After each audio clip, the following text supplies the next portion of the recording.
안녕하세요. 한국폴리텍대학 로봇캠퍼스 교수 공재성입니다. 오늘은 포 반복문에 대해서 공부를 해볼 생각인데요. 먼저 프로젝트 한번 구경하고 시작을 하시죠. UI를 살펴보겠습니다. 좌측으로는 월 저축액이라고 적혀 있는 배열이 있습니다. 이 배열은요, 매월 여러분들이 저축하는 금액을 이렇게 표시를 해 두었습니다. 말하자면 제일 위에는 1월 달에 저축한 금액입니다. 100만 원을 저축을 했습니다. 2월 달에는 200만 원을 저축했고요. 3월 달에는 300만 원, 400만 원, 500만 원, 600만 원 이렇게 저축을 하였습니다. 그리고 오른쪽에는 통장의 누적액을 시각적으로 표현하는 탱크를 하나 갖다 두었습니다. 그래서 이 탱크는요, 월별로 저축하면서 누적되는 금액을 애니메이션으로 표현해 줄 생각입니다. 그리고 이 금액이 정확하게 얼마인지 눈에 띄지 않기 때문에 여기에 숫자로 합계 금액을 표시하는 별도의 표시창을 하나 더 만들어 두었습니다. 그리고 아래쪽으로는 프로그램의 반복을 정지하기 위해서 정지 버튼을 만들어 두었습니다. 프로그램을 실행해 보도록 하겠습니다. 실행을 할게요. 실행을 하면 자, 이렇게 동작을 하는데요. 이게 어떤 의미일까요? 자, 월 저축액이 100, 200, 300, 400, 500, 600만 원이 있습니다. 그러면 최초 1월 달에는 100만 원을 저축을 했네요. 그러면 누적 금액이 100만 원이 됩니다. 그리고 두 번째 달에는 200만 원을 저축했네요. 그래서 두 번째 달에는 100만 원과 200만 원을 합쳐서 300만 원이 표시가 되게 됩니다. 그 다음 달에는 300만 원을 저축을 했네요. 그래서 그 다음 달에는 300만 원이 추가돼서 600만 원이 저축이 되게 됩니다. 그 다음에는 400만 원을 저금을 했네요.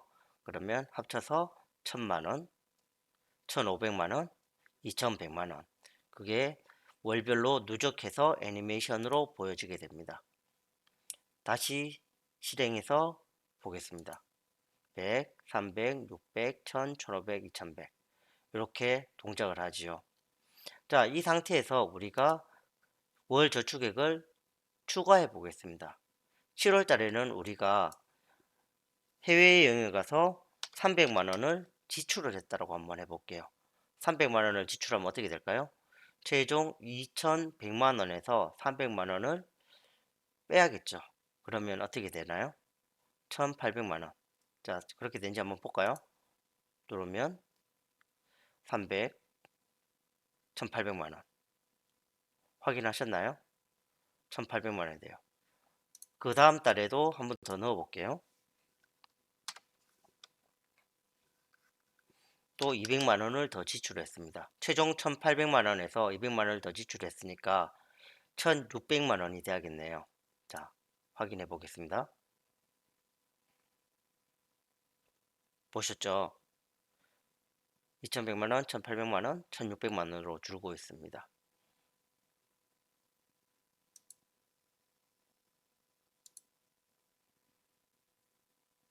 자, 이거 정지 누른다고 금방 정지가 안 될 수도 있거든요. 좀 기다려 주시면 됩니다.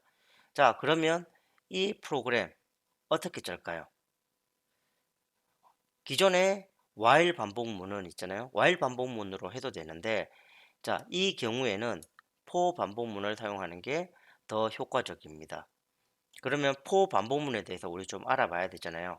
그래서 좀 구체적인 부분 좀 살펴보도록 할게요. 반복문은 왜 필요한 걸까요? 바로 컴퓨터에게 내가 하기 싫은 귀찮은 일들을 대신하게 만들어서 내가 편리하기 위해서입니다. 그 귀찮은 일들 중에 가장 많은 경우가 바로 반복, 반복, 반복적인 업무입니다. 대표적인 반복문으로는 while 반복문과 for 반복문이 있습니다. 비단 랩뷰만 그런 게 아니고 대부분의 프로그래밍 언어에서도 마찬가지입니다.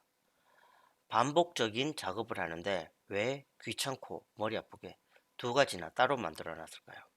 그것도 거의 모든 프로그래밍 언어에서 말이죠. 그렇게 존재하는 것은 바로 그것이 필요하기 때문이 아닐까요? 한 가지 예를 살펴보겠습니다. 여러분들은 라면 3개를 끓이고 싶습니다. 방법은 잘 아시죠? 물이 끓어오르면 라면과 수프를 넣으면 됩니다. 첫 번째 단계는 바로 물이 끓어오르기를 기다리는 것입니다. 그러기 위해서는 여러분들은 눈으로 물이 끓는지 아닌지를 체크해야 합니다. 언제까지 반복하나요?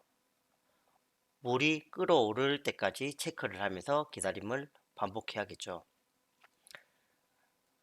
물이 끓어오른다면 두 번째 단계는 바로 라면 3개와 스프 3개를 넣는 것입니다. 라면과 스프를 몇 번을 넣어야 할까요? 그렇습니다. 3번을 반복해서 넣어야 합니다. 첫 번째 물이 끓기를 기다리는 과정은 while 반복문이 적당합니다. 두 번째 라면 3개를 반복적으로 넣는 과정은 for 반복문이 적당합니다. 둘 사이에는 어떤 차이가 있을까요? 그것은 바로 반복 횟수가 시작할 때 정해져 있는지 여부입니다. 첫 번째 물을 끓이는데 걸리는 시간은 화력, 물의 양, 처음 물의 온도 등에 따라서 달라집니다. 그렇기 때문에 반복을 시작할 때는 얼마나 기다려야 할지 알 수 없으므로 우리는 물이 끓는지 여부를 확인하면서 기다려야 합니다. 즉, 기다리는 반복 횟수를 알 수 없는 조건입니다. 두 번째, 투입하는 라면 개수는 3개로 이미 정해져 있습니다. 반복 횟수가 정해져 있는 거지요. while 반복문은 특정 조건이 만족되는지 여부를 가지고 반복하게 되어 시작할 때 반복 횟수가 정해져 있지 않습니다. 반면에 for 반복문은 횟수가 이미 정해져 있는 경우 사용하기에 편리합니다. 사전 정의된 횟수만큼 반복하게 만들어져 있거든요. 따라서 반복 횟수를 입력하는 방법도 다른데요. 이미 우리가 다뤄보았던 while 루프는 구조문 내부의 불리언 조건을 입력하여 반복 종료 여부를 결정하는 형태로 구현이 됩니다. 반면에 이번에 다룰 for 루프는 구조문 외부의 반복 횟수를 정수로 입력하는 노드가 있습니다. 자, 그래서 for 반복문 같은 경우에는 이렇게 횟수가 정해져 있을 때 for 반복문을 사용하는 게 유리하다라고 말씀을 드릴 수 있는데요. 그래서 랩뷰에서 for 반복문을 한번 살펴보도록 하겠습니다. 자, 파일에서 새 파일을 하나 만들겠습니다. 자, 새 파일을 만들었고요. for 반복문 먼저 한번 가져와 볼게요. for 반복문은 자, 여기 구조에 들어가시면 for 루프가 있습니다. for 루프 이렇게 가져오시면 되고요. while 루프하고 좀 차이가 보이시나요? while 루프도 한번 가져와서 우리 while 루프는 아시니까 한번 같이 비교를 해볼까요? 이게 while 루프입니다. 자, while 루프하고 차이를 한번 살펴볼게요. 자, while 루프는 있잖아요. 종료 조건이 while 루프 내의 불리언 조건 형태로 주어지게 됩니다. 반면에 for 루프 같은 경우에는 내부의 while 루프와 같이 반복 횟수를 표시하는 여기 i가 네모가 있고요. 그리고 반복 횟수 같은 경우에는 좌측 상단에 n이라고 해서 루프 카운트를 입력하는 노드가 있습니다. 기본적으로는요. 이제 지우도록 할게요. for 루프는 기본적인 사용법은 여기 루프 카운트에 우리가 원하는 숫자형 입력 여기 있죠. 입력을 우리가 말하자면 10회를 반복하고 싶어요. 그러면 10을 이렇게 넣어주면 됩니다. 자, 10을 넣어주면 됩니다. 그래서 이 친구 어떻게 동작하는지 한번 볼까요? 1번 반복하는 걸 한번 확인하도록 하겠습니다. for 반복문 역시 반복문이기 때문에 기다림 속도를 우리가 조금 제어를 해 주는 게 좋습니다. 그래서 상수 생성해서 우리가 자, 좀 알기 쉽게, 자, 100, 한 500 정도 할까요? 500 정도 해서 우리 10번 반복하면 5초 정도 걸리겠네요. 자, 그래서 잘 동작하고 있는지 아닌지는 여기 값을 한번 인디케이터 생성을 해서 여기 반복 횟수라고 한번 카운트를 한번 만들어 볼게요. 글자 잘 보이게 조금 크기를 키워 보겠습니다. 키우고, 자, 이렇게 자리 맞추면서 가운데 하면 가운데 이렇게 표시가 됩니다. 자, 그래서 반복 횟수 한번 관찰해 볼게요. 실행을 해 보겠습니다. 실행을 하면요, 0, 1, 2, 3, 4, 5, 6, 7, 8, 9 땡.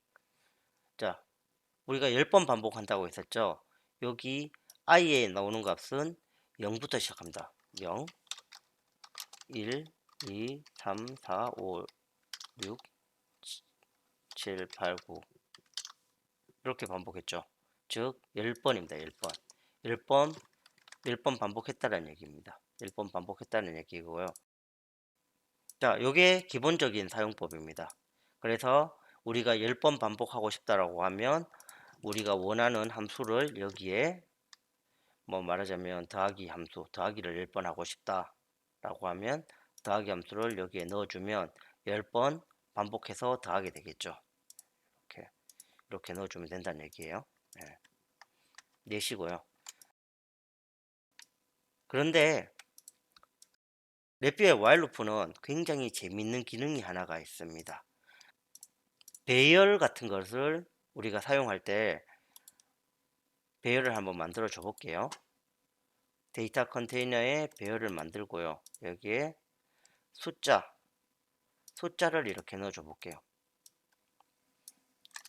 1, 2, 3, 4, 5, 6 뭐 이렇게 넣어 줘 볼게요. 이 배열을 만들게 되면 배열을 사용해서 우리가 자 여기 입력으로 연결을 하면 두 가지 모드로 입력을 할 수가 있습니다. 요거 뭔가 기억나시는 거 있죠? 인덱싱 활성화 비활성화 했을 때 여기 요 모습 어디서 본 것 같지 않으세요? 어디서 봤나요? 맞습니다. 우리 while 루프 할 때 while을 사용하게 되면 있잖아요. while을 우리가 외부로 가져오기 위해서 데이터를 와이어를 이렇게 끝부분을 연결을 했었죠. 연결을 하고 나서 그 while에 반복할 때 모든 데이터를 가져올지 마지막 값만 가져올지 했을 때 그거를 터널 모드라고 해서 우리가 그 모드를 우리가 선택을 해줄 수 있었는데 for 루프에도 그렇게 인덱싱 활성화 비활성화를 통해 가지고 그거를 선택해 줄 수가 있어요. 그러면 이게 어떤 효과가 있는지 한번 살펴볼게요. 요 값을 한번 관찰해 볼게요. 여기 인디케이터 생성, 여기 인디케이터 생성. 자, 천천히 관찰하기 위해서 요 숫자를 좀 더 올려 보겠습니다. 예, 1000 하면 1초에 한 번씩 움직이는 거거든요. 그래서 요거는 여기 있는 것은 한번 지울게요. 배열 2가 뭔가요? 인덱싱 비활성화 결과지요. 맞죠? 인덱싱 비활성화 결과고요. 이 결과가 뭐냐면 인덱싱 활성화 결과입니다. 자, 두 개 차이 한번 구경을 한번 해볼게요. 자, 요걸 칸을 좀 더 줄여가지고 좀 더 많이 표시되게 이렇게 한번 해보겠습니다. 자, 한번 보세요. 여기 입력 배열로 들어가는 건 뭐예요? 1, 2, 3, 4, 5, 6이라고 하는 배열입니다. 이거를 두 개 다른 결과로 이렇게 했어요. 구동을 한번 해볼게요. 구동을 하면 인덱싱 비활성화 결과는 어떻게 됐습니까? 입력 배열 자체가 여기 그대로 결과가 나오고 있죠. 자, 여기 루프 횟수도 다시 만들어 주겠습니다. 인디케이터 생성. 이게 반복 횟수, 반복 횟수인데요. 반복 횟수가 0, 1, 2, 3 지나갈 때 다시 한번 관찰해 볼게요. 0, 1, 2, 3, 4 올라갈 때 인덱싱 비활성화 결과는 입력 배열 결과 그대로인데 반해 가지고 인덱싱 활성화 결과는 여기에 있는 값이 하나씩 나오고 있습니다. 그리고 재밌는 거 확인하셨나요?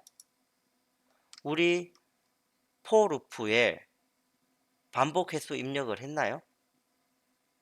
안 했죠. 반복 횟수 입력을 안 했습니다. 반복 횟수 입력을 안 했는데 안 하니까 어떻게 되나요?